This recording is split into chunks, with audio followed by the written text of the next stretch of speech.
Hello and welcome to Coronavirus Facts versus Myths. I'm Ankita Mukherjee. Our top focus today, as India records its lowest daily cases in 160 days and as the debate intensifies over the reopening of schools, comes a report prepared by a committee of experts constituted under the National Institute of Disaster Management. The report calls for improving hospital facilities for children, noting that currently, pediatric hospital facilities are nowhere close to what may be required in case a large number of children actually get infected in the event of a third COVID wave. The report goes on to say that children are at similar risk as adults, but there is no sufficient data to back widespread fears that children are likely to be hit more severely in the third wave. But it does ask for vaccinations to be prioritized among children with comorbidities and disabilities. It also wants teachers and school staff to be vaccinated as essential workers throughout the country. It asks for restructuring of COVID wards, existing COVID wards in hospitals to allow attendants to stay with children who are sick. It calls for holistic home care models for children and the need, of course, to focus on mental health issues as well. So lots of recommendations from that expert panel on the National Institute of Disaster Management, essentially saying that preparedness is key. Well, Dr. M.C. Mishra, former director of All India Institute of Medical Sciences and one of the authors of this expert panel report, is with us on the show. Thank you very much indeed, sir. If you could just highlight for us the key findings of this report and what it says about children's vulnerability to a possible COVID third wave, especially what is your recommendation on the reopening of schools? Thank you, Ankita, for keeping this discussion on potential risk of COVID third wave, which all of us are talking since Dr. Vijay Raghavan in May cautioned against the third wave and for preparedness. You have very beautifully summarized what is there in the report already. As we see that during the first wave and second wave, children were affected close to 10% highest if you take it. And that's the global experience also, and also in India. But if we look at our data from Ministry of Health, during the first wave, we had 4.8% children affected.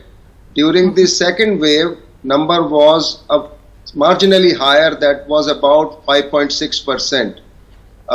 If we look at the zero positivity across the country, which was undertaken by All India Institute of Medical Sciences, it was from close to more than 18 states, 45,000 samples.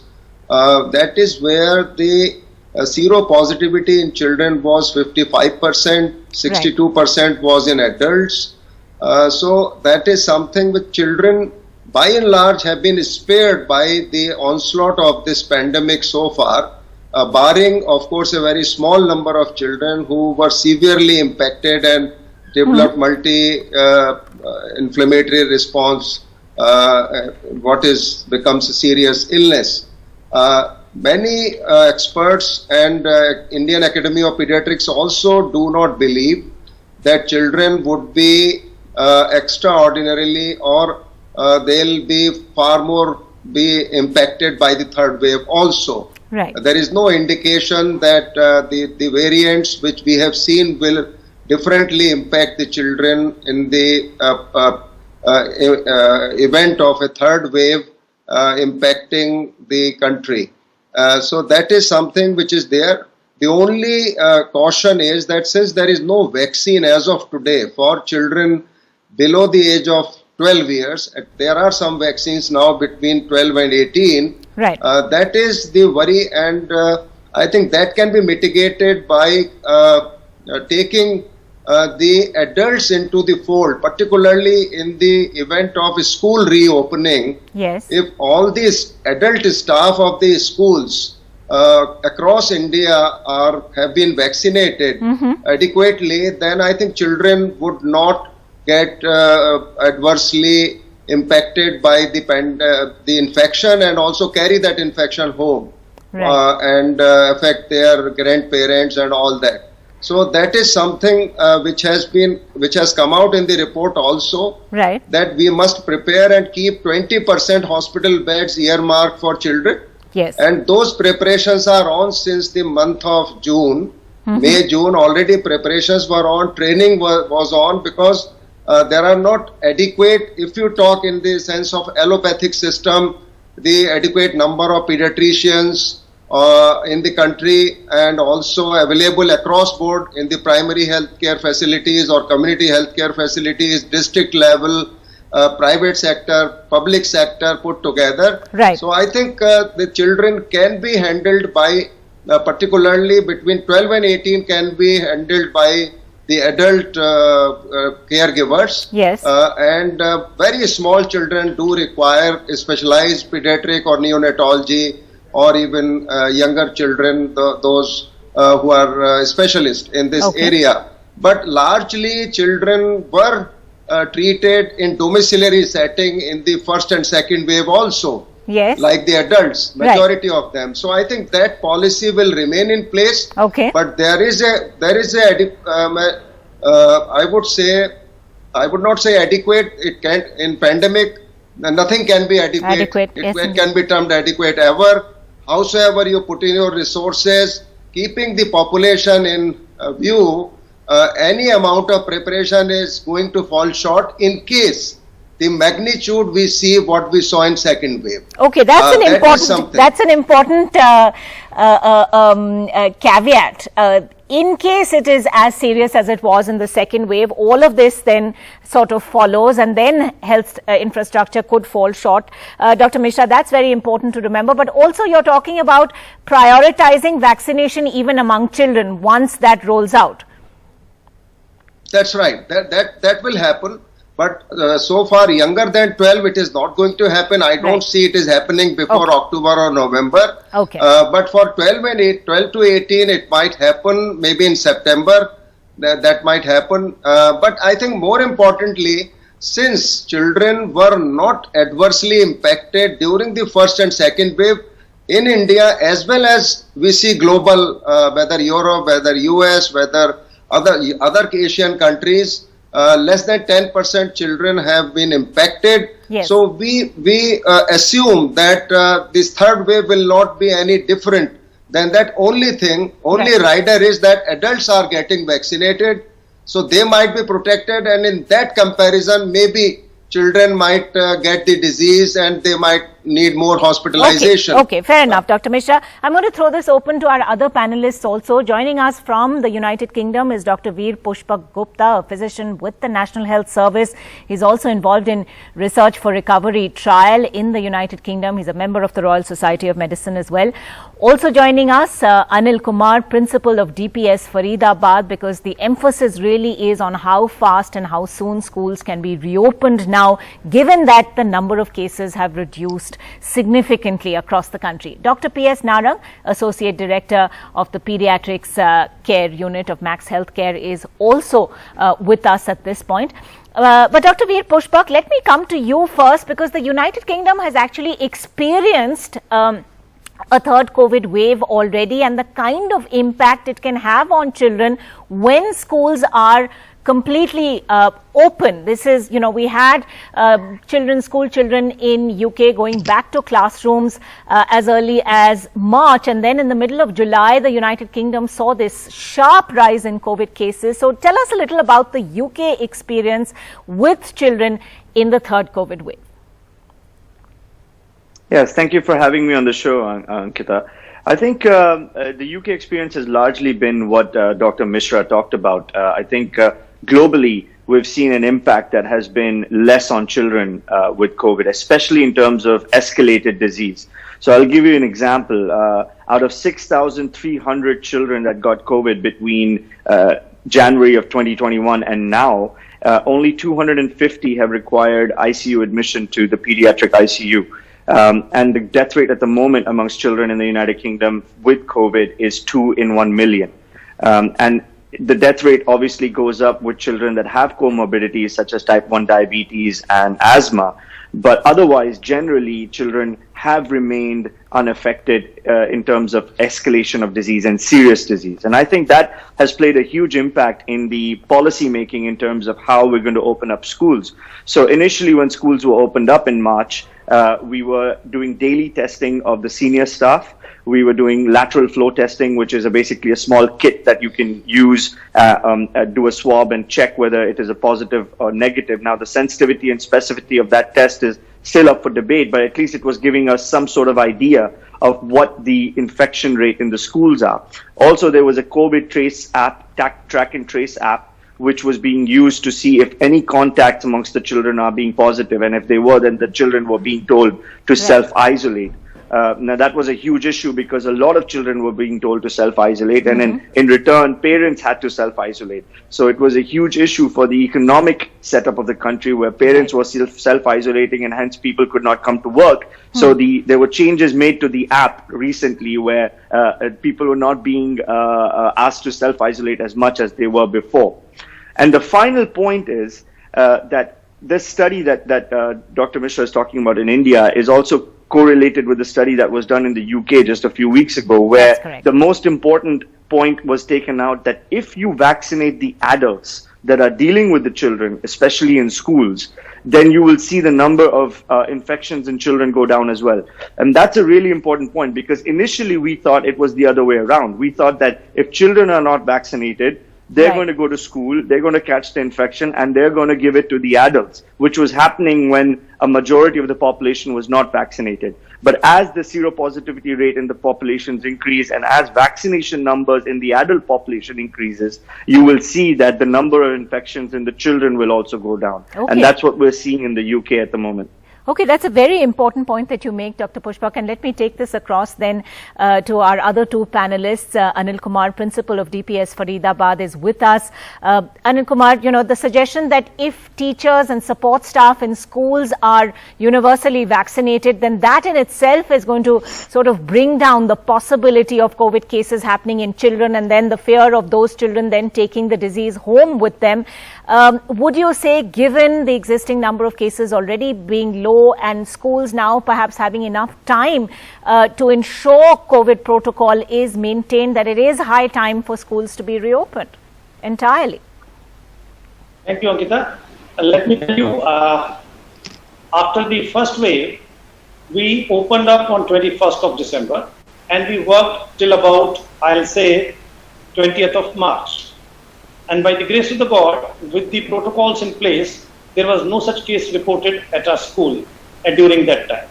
But looking at the scenario during the second wave, we actually closed down somewhere around 10th of April and we reopened again on 18th of July because Government of Haryana said that we can open the schools for classes 6 to 12 onward. That means talking about the children above the age of 12 maybe. I'll say if your preparedness is good, we can deal with it. And very important and pertinent point that if the faculty and the staff which needs to be taking care of the children, if they are being vaccinated, the chances are definitely low of transmitting the disease. Here at my place, 525 people are working and all of them are vaccinated except 6 of them because they've been advised against it by the medical practitioners. So that gives us a confidence that yes, we can open and we can work. So it's almost a month now we have been functioning, and obviously because the COVID protocols are in place and we have to follow the guidelines, so the attendance is slightly thin. I'll say it's about 40% children are reporting to school, but those who are reporting, they are consistently reporting. And what we have been doing in order to make sure that they do not get affected is that we take the data online from the parents every single day between 6 to 9 in the evening, and we compile that data. If anybody who is either sneezing or has any symptom or is being affected for some reason or the other or has traveled, then all that history comes to the school a day prior and we look at a check on this and then we inform the concerned not to report to the school in such a case. So looking at all this, working for 4 months, I'll say on a disjointed manner, but we are able to do it. So as long as the preparedness is good and what Dr. Mishra has mentioned, that the number remains the same, that is about 10% with the children. I've observed when the children were at home, the number remained the same. So how to deal with it is the idea. Okay, fair enough. Okay, let me also take this to Dr. Narang because I'm really running out of time now. Dr. Narang, you've heard what all the other panelists have had to say, and I think there's no taking away from the fact that it is really critical now to reopen schools as much as possible, because education has really suffered, especially in areas where online schooling has not been possible.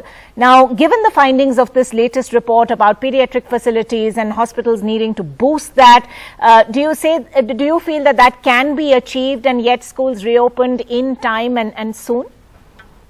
Yeah, definitely it can be achieved the way we have done. First of all, let me tell that children alone are not the one to be vaccinated. Right. Everybody around children need to be vaccinated. Those are eligible, and that is called a cocoon theory. In the cocoon theory, you build up a good immunity around them so that they don't pick up the infection. Follow the COVID appropriate behavior. Yes, I agree, when the children are not vaccinated, they may be vulnerable to pick up infection. But remember, as said by every expert, that children have a very good immunity, a good T cell, a good B cell immunity, and very small percentage of children need intensive care management. Most of the children, even in the second wave, could be managed by the home care. So if schools follow a good protocol and schools make sure that all adults who are eligible are vaccinated there, and COVID appropriate behavior, good social distancing are done, the school can be open with a lateral tracing and with a good symptom checking, a track and testing. All right. Thank you very much indeed, all of you, for joining us on that discussion in the light of this latest report. I am going to take a very quick break, but Dr. Narang will continue to be with us to answer questions on vaccination in our special Vaccinate India segment. We'll be back in a moment.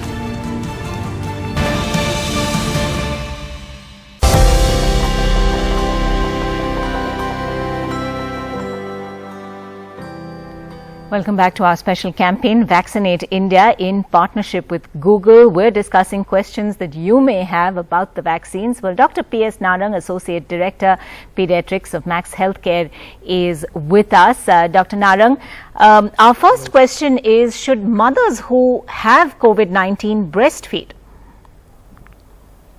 Definitely, mothers who are breastfeeding can take the vaccination, and there is no harm to the child.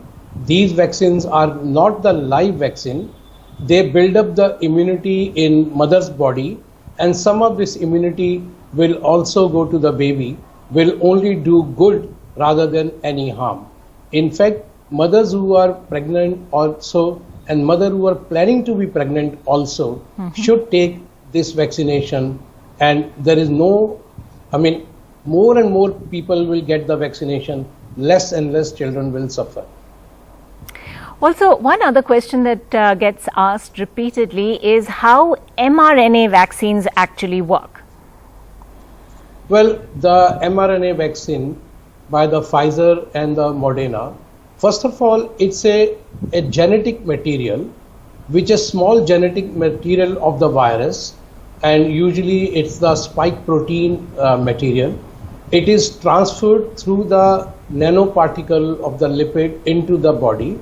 And from the body, the DNA of the body multiplies this and then build up antibodies to it. Those antibodies are of two types, acute infection and for memory infection. So once you have built up the antibodies in your system, moment the infection comes, the infection will be taken care by the antibodies, and the virus will not be able to attach to the ACE receptors, and infection will be taken care of.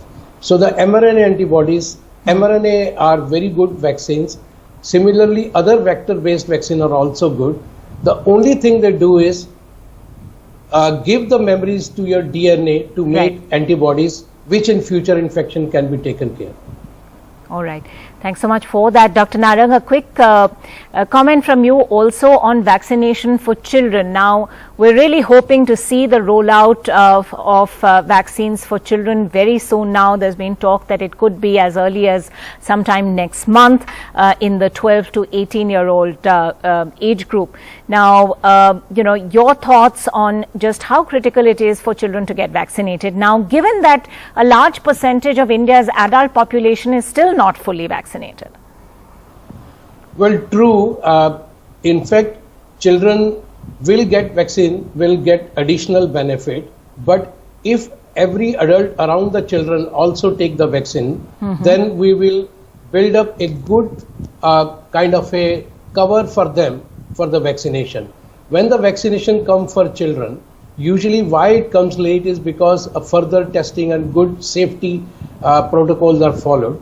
Now the vaccine will come for 12 to 18, and then further the vaccine will come for a younger age. Now even in 12 to 18, we must prioritize the vaccine for those children who have some physical problems, some comorbidity like asthma, heart diseases. But at the same time, 12 to 18 vaccine, as far as parents should have a confidence, there should not be any vaccine hesitancy.